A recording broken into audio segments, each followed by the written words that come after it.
where we don't actually get to witness it rise over the ocean. How extra spectacular that is in itself, because we have a lot going on in this particular lunar cycle.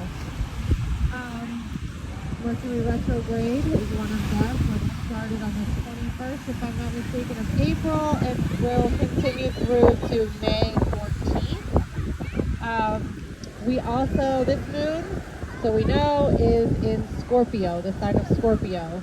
The sun is in Taurus. First, since it happened first, we can talk about the retrograde.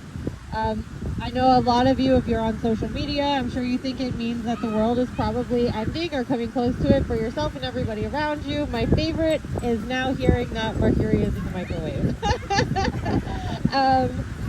But that's really not it, as much as, it brings about a time where we're being urged to deal with our past. So it kind of slows things down. It brings these things up so that we can really sort through and deal with and really tackle the shadow aspects of everything within ourselves. What's interesting though is this retrograde is happening actually in Taurus. So if you are a fixed sign in astrology, you're going to be feeling this more. So that's Taurus, Leo, Scorpio, and Aquarius. So you're going to be feeling it the most. Virgo and Capricorn are probably having, an easier time. When a planet goes into retrograde, it's a sign that we're in a period where we need to review, rework, and redo the area of life ruled by the planet. So Mercury governs communication, travel, technology, which are all very prominent themes in our day-to-day life, and the ones that we feel the most into. It's taking place in Venus-ruled Taurus. So the Mercury retrograde at this time is urging us to focus on our finances, our relationships. You're encouraged to not make that impulse buy. Save your money wherever you can. Think before you speak, and when it comes to your love life, take things very, very slowly. So Taurus, again, being with communication, that's going to be our relationship. So maybe we're having, just take notice to things that might be coming up, especially now. So now the retrograde is happening. Pluto also went into Aquarius, which is a water sign, which is extra good that we're here at the beach because we're really feeling all of the elements at this time astrologically. Everything is just kind of compiling together. So we're also at the time of a lunar eclipse. That is happening too. If I'm not mistaken though, the lunar eclipse happened earlier today, so I don't think that we're going to see anything tonight. But with the sun in Taurus and the moon in Scorpio, Taurus deals with matter, personal values, material goods, possessions, security. Scorpio rules the destruction of form, shared possessions, change, and transformation. So the sun in Taurus encourages happiness with the simple, tangible things in life, while Scorpio moon draws our attention to the complexities, intangibles, and the mysteries.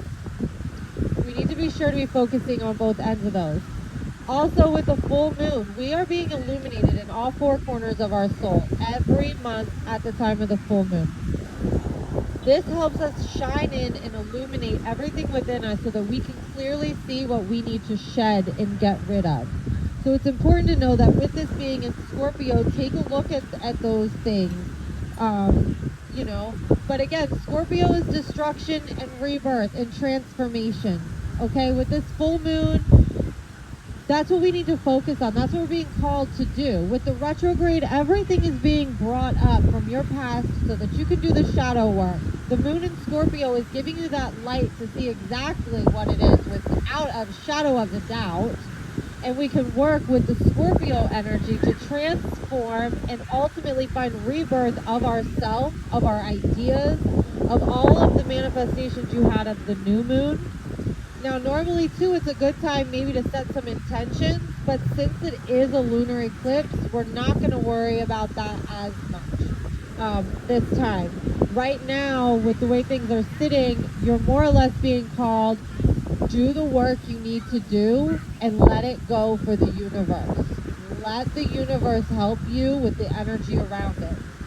Also, with all of this going on, there's more. But wait, what? There's more this month? It is May 5th of 2023. That also makes it 5, 5, and 5. So the angel number 555 is directly correlated with change, transformation, and the changing of your life. I don't know if you guys noticed, but the common theme is rebirth, transformation, and ultimately growth. So if you feel like right now your entire world is being uprooted, uplifted, you're seeing everything that might be ick that could possibly be going on around you, remember that this could very well be a mirror to what you need to change in yourself, which is part of your shadow work. Every component of what's going on with our planetary alignments, with the days, because numbers do not lie to us, it is calling you to really embrace, let go of the control that you think that you're having within. Trust that everything is working out for you, and give yourself the space to grow, to transform. Those people are falling out of your life for a reason. That's Taurus energy. That's our communication, our relationships. Let them go. They need to be gone so that you can move into the next part of your life, the next chapter. If you feel things, if you're being called in a direction, but you're like, hold the phone, I never thought of this in my entire life. What could this mean? Trust it, because you have a higher purpose on this planet, and it's times like these where the universe is smacking us awake as humans and saying, you are yet a form of me. We are all connected energetically. We are all a part of the stardust that makes the same moon, the same stars. We are guided, we are directed, and we need to trust and let go and let the transformation happen, because you are worthy of everything you desire. Now, a lot of what I said too is about transformation and shadow work and things coming up. So what I want you to really embrace this evening is that everything that you're feeling, whatever comes about whenever you receive Reiki or through the meditation, none of it's wrong. Shadow work can be a little scary and a little difficult, but it is never something for you to shame. You are perfect exactly as you are, where you are. All of your thoughts and feelings are valid. You're just being encouraged to take a look at them and release what is not serving you any longer. Release that to have space so that you can grow. And with that very powerful message from the stars, I'm going to give you Rylan, who will explain more about the crystal that we have and walk us into your meditation. Okay, so this evening I chose the crystal Botswana agate.